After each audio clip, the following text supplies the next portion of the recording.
साथियों, जय हिंद, जय भारत।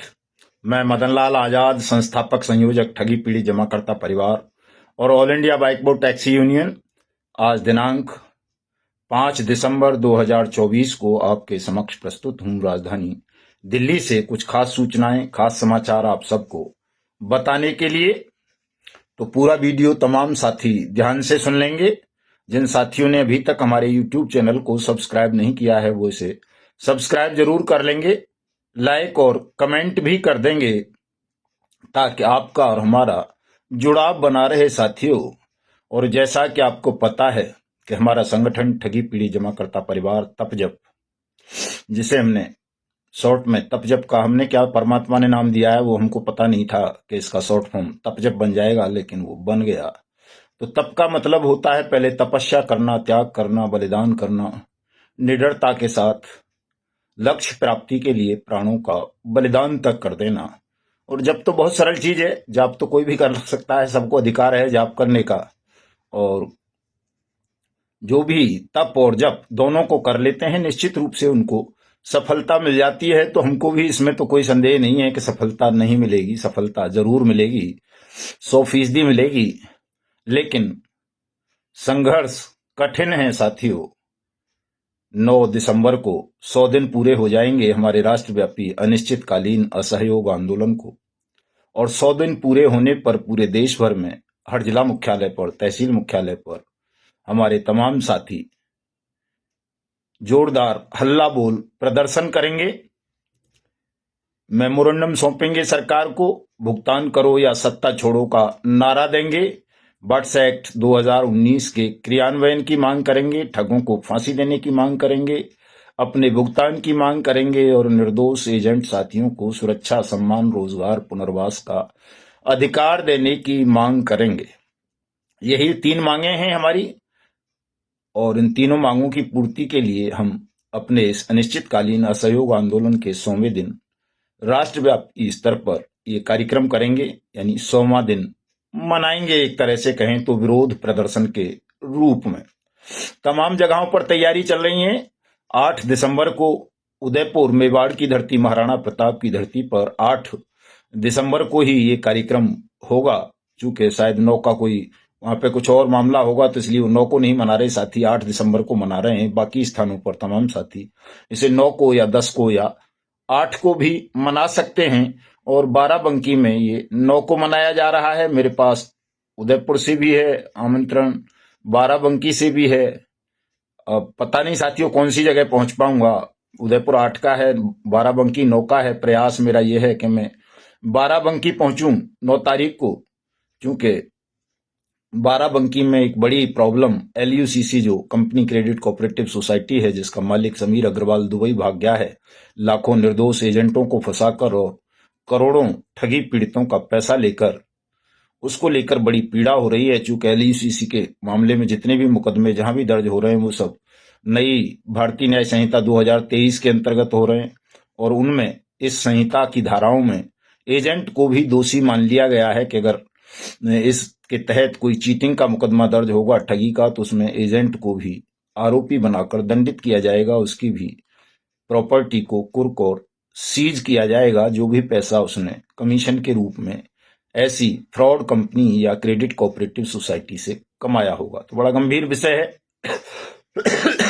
आफत बड़ी है, लेकिन इस मुसीबत से भी निकला जाएगा। किसी साथी को तनाव लेने की आवश्यकता नहीं है, क्योंकि समस्या आई है तो उसका समाधान भी होगा। और साथियों, हम सब विवश हैं विधाता के हाथों। विधि का जो विधान है, जो विधाता ने लिख दिया है, वो होना ही है। लाख प्रयास करें हम टालने का, लेकिन वो टलता नहीं है, वो होता ही है। तो जो विधाता ने लिख दिया है उसको लेकर घबराना कैसा, हम केवल संघर्ष करें। चूंकि हमें परमात्मा ने न्याय योद्धा के रूप में चुना है कि हमें न्याय के लिए लड़ना है। शायद ईश्वर की यही इच्छा होगी कि हमें उसने न्याय के लिए लड़वाना था, इसलिए ये देश में इतने बड़े स्तर पर ठगी प्रकरण हो गए। और ये लड़ाई हमको और आपको मिलकर लड़नी पड़ रही है। अन्यथा हम कहाँ थे, आप कहाँ थे। हमारा अपना कारोबार था, बहुत बढ़िया था सब कुछ, इन सब पचड़ों में पड़ने की आवश्यकता नहीं थी, लेकिन शायद ईश्वर को लगा होगा कि निरंतर मेहनत कर सकते हैं, लड़ सकता है, सत्य के साथ लड़ सकता है, निर्भीकता के साथ लड़ सकता है, इसलिए उसने हमारा चयन कर लिया ठग मुक्त बेईमान रहित राष्ट्र के निर्माण के लिए। और जब परमात्मा ने चयनित किया है साथियों, तो मैं भी जानता हूं, आप भी जानते हैं कि निश्चित रूप से हम इस लड़ाई को जीतेंगे। संसार की कोई भी ताकत हमें हरा नहीं पाएगी, चूंकि परमात्मा कदम कदम पर हमको सहयोग करेंगे। लेकिन कई दिनों से साथियों एक ऐसा मामला भी, एक ऐसी और नया युद्ध छिड़ने जा रहा है जीवन में, जिसको बहुत लंबे समय तक मैं टालता रहा कि इस लड़ाई में मैं ना पढ़ूं। लेकिन मैं ठगी प्रकरणों में भी पढ़ना नहीं चाहता था साथियों। अगर फौजियों के साथ ही वारदात नहीं हुई होती, ठगी प्रकरणों में 2 लाख से ज्यादा फौजी ठगी का शिकार ना बने होते और 1200-1300 फौजियों ने आत्महत्याएं नहीं की होती ठगी प्रकरणों का शिकार बन जाने के कारण, तो संभवतः मैं ये ठगी वाले मामले में भी नहीं आता, ये लड़ाई भी नहीं लड़ता। और आंदोलन का तो सवाल ही नहीं उठता था कि आंदोलन करता, मैं तो कानूनी लड़ाई लड़ता। लेकिन कानून ने इतनी थकावट दे दी, इतना निराश कर दिया, हताश कर दिया कि आंदोलन करना पड़ रहा है, पूरे देश में घूमना पड़ रहा है, पदयात्राएं करनी पड़ रही हैं। और अब तो ये दिखता है कि इसके अलावा जीवन में कुछ है ही नहीं, चूंकि परमात्मा ने दिया हुआ काम है, नारायण ने सौंपा है ये काम, और उन्होंने ये हमारी जिजीविषा को, ईमानदारी को देख करके सौंपा है। और अगर वो कोई काम सौंप रहे हैं तो उसको करना चाहिए। लेकिन एक और नया काम नारायण ने हमारे कमजोर कंधों पर डाल दिया है कि उससे भी मदनलाल तुमको ही लड़ना पड़ेगा। ठगमुक्त बेईमान रहित हिंदुस्तान बनाने के साथ साथ आपको एक और दंश मिटाना पड़ेगा दुनिया से। उससे भी बहुत पीड़ा है लोगों को, निर्दोष लोगों को मौत के मुंह में धकेल दिया जाता है उस दंश के कारण, झूठे मान सम्मान और अभिमान के कारण, जिसका कोई अस्तित्व नहीं है वास्तव में। लेकिन समाज विवश कर देता है बहुत सारे लोगों को मरने के लिए। अपने खुद के लोग, खुद के परिजन ऐसे हालात पैदा कर देते हैं कि उनका प्रियजन ही मौत के मुंह में फंस जाता है। खैर, ईश्वर तय करते हैं मृत्यु और जीवन, तो ईश्वर की इच्छा नहीं है या आपकी मृत्यु निश्चित नहीं हुई है तो संसार की कोई भी ताकत आपको मार नहीं सकती। भले ही वो लाख षड्यंत्र कर ले, छल कर ले, लाख प्रहार कर ले, फिर भी मनुष्य बच जाएगा अगर उसकी मौत नहीं आई है तो। चूंकि मृत्यु तो ईश्वर तय करता है, और ईश्वर की तय हुई की चीज में, बात में, समय में कोई फेरफार कर दे, कितना भी बड़ा आदमी क्यों न हो, ये संभव नहीं है। चाहे कोई रावण जितना शक्तिशाली हो, दुर्योधन जितना हो, कंस जैसा हो, या कोई फिर आज के शासक हों, या कोई समाज के ठेकेदार हों, या कोई अपराधी हों, वो किसी की मृत्यु तय नहीं कर सकते। मृत्यु तो परमात्मा ने तय करनी है, और हमें अपना विश्वास परमात्मा पर बनाए रखना है अटल साथियों, और मौत से नहीं डरना है। और जो भी काम हम कर सकते हैं अपने लिए, अपने राष्ट्र के लिए, अपने परिवार के लिए, और सत्य न्याय धर्म की स्थापना के लिए, वो हमें निर्भीकता के साथ करने चाहिए। पीड़ा बहुत भयानक हो गई है। कोई मनुष्य समर्थ होते हुए भी अपनी देख पा रहा हो कि मेरे किसी प्रियजन की हत्या होने वाली है या उसको मौत हो जाएगी इसकी वजह से, और वो रोक ना पाए, तो कष्ट बहुत ज्यादा होता है उस चीज को, कि हम जानबूझकर समर्थ होते हुए भी रोक ना पाए, हमारे हाथ बांध दिए जाएं, जुबान को लगाम दे दी जाए और कुछ न कर पाए, विवश होकर के वही सीन बन जाए महाभारत वाला, द्रौपदी वाला, कि बलवान होते हुए भी पांचों पति, ससुर, उनका इच्छाधारी मृत्यु के वरदान वाला भीष्म, द्रोणाचार्य सब देखते रहे, लेकिन भरी सभा में द्रौपदी का अपमान होता रहा, वो उसे रोक नहीं पाए। चूंकि ये विधि का, विधाता का विधान था, उसे उसको करवाना था वहां अपमानित, ताकि महाभारत हो और तमाम अन्यायी समाज का सर्वनाश किया जा सके, उनको धर्म की सही परिभाषा समझाई जा सके। इसलिए विधाता ने सभी की मति फेर दी थी, और वो अंततः वही हुआ जो भगवान श्री कृष्ण ने चाहा, या कहें विधाता ने चाहा। यही आप देखेंगे रामायण में भी ऐसा हुआ है साथियों, कि भगवान राम की पत्नी माता सीता का भगवान राम चाहते तो रोक सकते थे, वो तो सब कुछ जानते थे, लेकिन नहीं, उन्हें पता था कि अगर सीता का हरण नहीं होगा, वो लंका नहीं जाएगी, तो मैं रावण के अत्याचारों का उन्मूलन नहीं कर पाऊंगा। और ये प्रकृति का नियम भी है कि यदि आपको स्वयं पीड़ा नहीं है किसी उसकी समस्या से, तो शायद आप उतने मनोयोग से ना लड़ पाएं, लेकिन अगर वो पीड़ा आपकी अपनी भोगी हुई है, आपको उससे चोट लगी है, आपको उससे दर्द हुआ है, आपको उससे अपमानित होना पड़ा है, तो आप उसे ज्यादा समर्पण भावना के साथ, मनोयोग के साथ लड़ेंगे साथियों। तो ये जो ठगी प्रकरणों में इतने करोड़ों लोगों का फंस जाना, उसके पीछे विधाता का विधान है। नहीं तो आप में से कोई भी हिंदुस्तान को ठग मुक्त बेईमान रहित राष्ट्र राज्य के रूप में स्थापित करने के लिए नहीं लड़ता। मैं भी नहीं लड़ता, शायद मुझे पीड़ा नहीं होती तो कोई भी नहीं लड़ता इसको। इसलिए परमात्मा ने हिंदुस्तान को, भारत माता को ठग बेईमानों के खूनी पंजों से मुक्त कराने के लिए, आप सबको सत्य और न्याय के पक्ष में खड़ा करने के लिए ये इतने बड़े स्तर पर पूरा व्यूह रचना की कि आप सब इस पीड़ा से आहत हों और आहत होकर इस पीड़ा के निवारण के लिए, यानी संपूर्ण निवारण के लिए उठकर खड़े हों, उस स्थिति पर पहुंचें। आपकी मानसिक स्थिति उतनी उस जगह पर पहुंच जाए जहां पहुंच करके आप इस समस्या का निवारण कर सकते हैं साथियों। तो अब वो समय आ लिया है, बहुत नजदीक आ लिया है, जब संपूर्ण देश में एक क्रांति की लहर चलेगी। अनिश्चितकालीन असहयोग आंदोलन के 100वें दिन होने पर हम जगह जगह सैकड़ों स्थानों पर कार्यक्रमों का आयोजन करेंगे।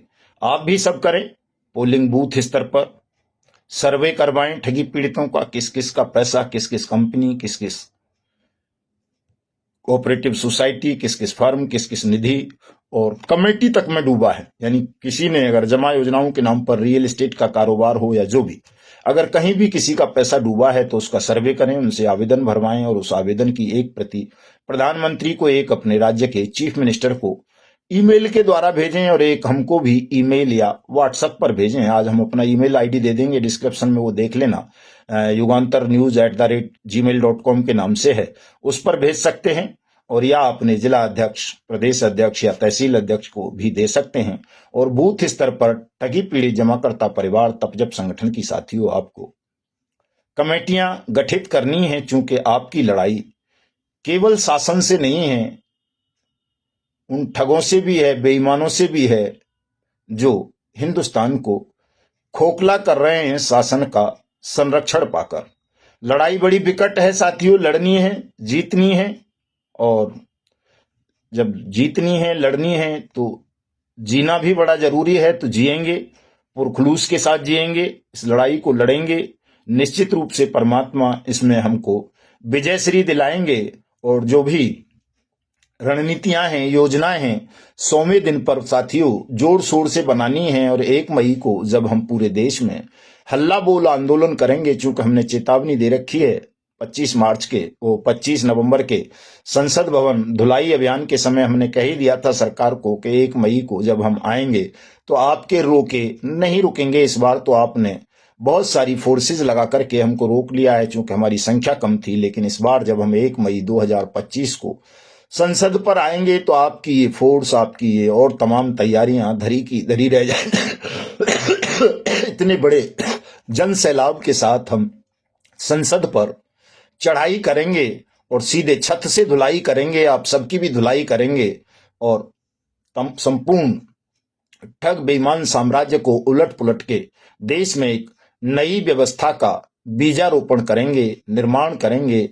और हिंदुस्तान के प्रत्येक ठगी पीड़ित निवेशक का भुगतान अनियमित जमा योजनाएं पाबंदी अधिनियम 2019 के अंतर्गत उनकी जमा राशि का 2 से 3 गुना करेंगे।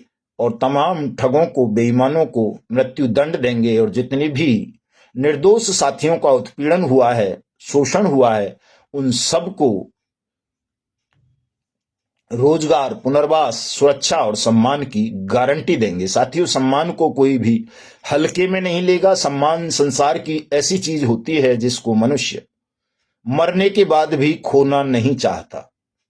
बाकी चीजें तो जीवन काल में आती जाती रहती हैं किसी भी प्रज्ञावान मनुष्य के में, लेकिन किसी प्रज्ञावान मनुष्य के पास अगर कोई सबसे अमूल्य चीज होती है तो वो सम्मान होता है, जो उसके मरने के बाद भी जीवित रहता है, वो मरता नहीं है, वही साथ जाता है। और ये लड़ाई सम्मान की भी है साथियों। इसलिए तमाम साथी मनोयोग के साथ इस लड़ाई को लड़ें, चूंकि जिनका जमीर मर चुका है, जो केवल पशु, वो धन पशु बन गए हैं या पेट पालक बन गए हैं, वो इन लड़ाइयों को नहीं लड़ेंगे। लेकिन जिनका जमीर जिंदा है, जिनको राष्ट्र से प्रेम है, सत्य से प्रेम है, न्याय से प्रेम है, वो इस लड़ाई में जरूर सम्मिलित होंगे। तो अब तमाम उन लोगों को भी इस लड़ाई में जोड़ लीजिए जो कहीं न कहीं किसी न किसी समस्या से पीड़ित हैं और उनको इस व्यवस्था में न्याय नहीं मिल रहा, सम्मान नहीं मिल रहा, सुरक्षा नहीं मिल रही, भुगतान नहीं मिल रहा।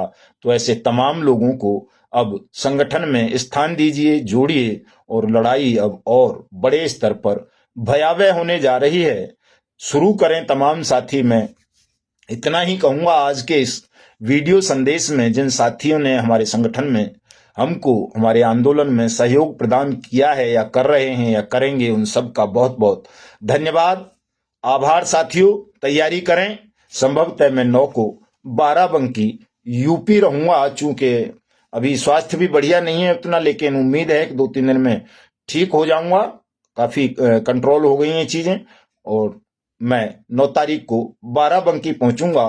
तो वहां से ही ये जो अचानक हमारे एजेंट साथियों पर एक तलवार लटक गई है भारतीय न्याय संहिता 2023 की नई धाराओं के रूप में, कि उनको भी उठाकर बंद कर दो, उनकी भी जब्ती कर दो, कुर्की कर दो, और उनको भी जमानत मत होने दो। ये बड़ी समस्या है। इस समस्या का निराकरण हम सब मिलकर करेंगे। तो जुड़िए तमाम साथी हमारे संगठन के साथ। कल से नए सिरे से जोर शोर से अभियान को शुरू करते हैं। और आज रात 9 बजे मैं फेसबुक लाइव आ रहा हूं। मेरी फेसबुक आईडी मदन लाल आजाद के नाम से है। तमाम साथी उसको फॉलो कर लें, जुड़े। रात को विस्तार से चर्चा करूंगा तमाम साथियों के साथ, और आपके सवालों का जवाब भी दूंगा। ट्विटर हैंडल युवांतर न्यूज के नाम से है, उसको भी फॉलो कर लें, ताकि हम अपनी लड़ाई को, अपनी समस्या को, अपनी मांगों को सोशल मीडिया पर वायरल कर सकें साथियों। सब चीजें ये डिस्क्रिप्शन में होंगी, संपर्क कर सकते हैं, नंबर भी देंगे, मेल आईडी भी देंगे, तमाम चीजें दे रहे हैं। और अब तमाम साथी भय, भूख और नींद, आलस्य इत्यादि इत्यादि विकारों को त्याग कर लड़ाई के लिए तैयार हो जाएं साथियों। नारायण की यही इच्छा है। देश भी बुला रहा है, समय भी पुकार कर रहा है। तो मिलता हूं रात को 9 बजे फेसबुक आईडी मदन लाल आजाद पर लाइव होकर आप सबसे। जय हिंद, जय भारत।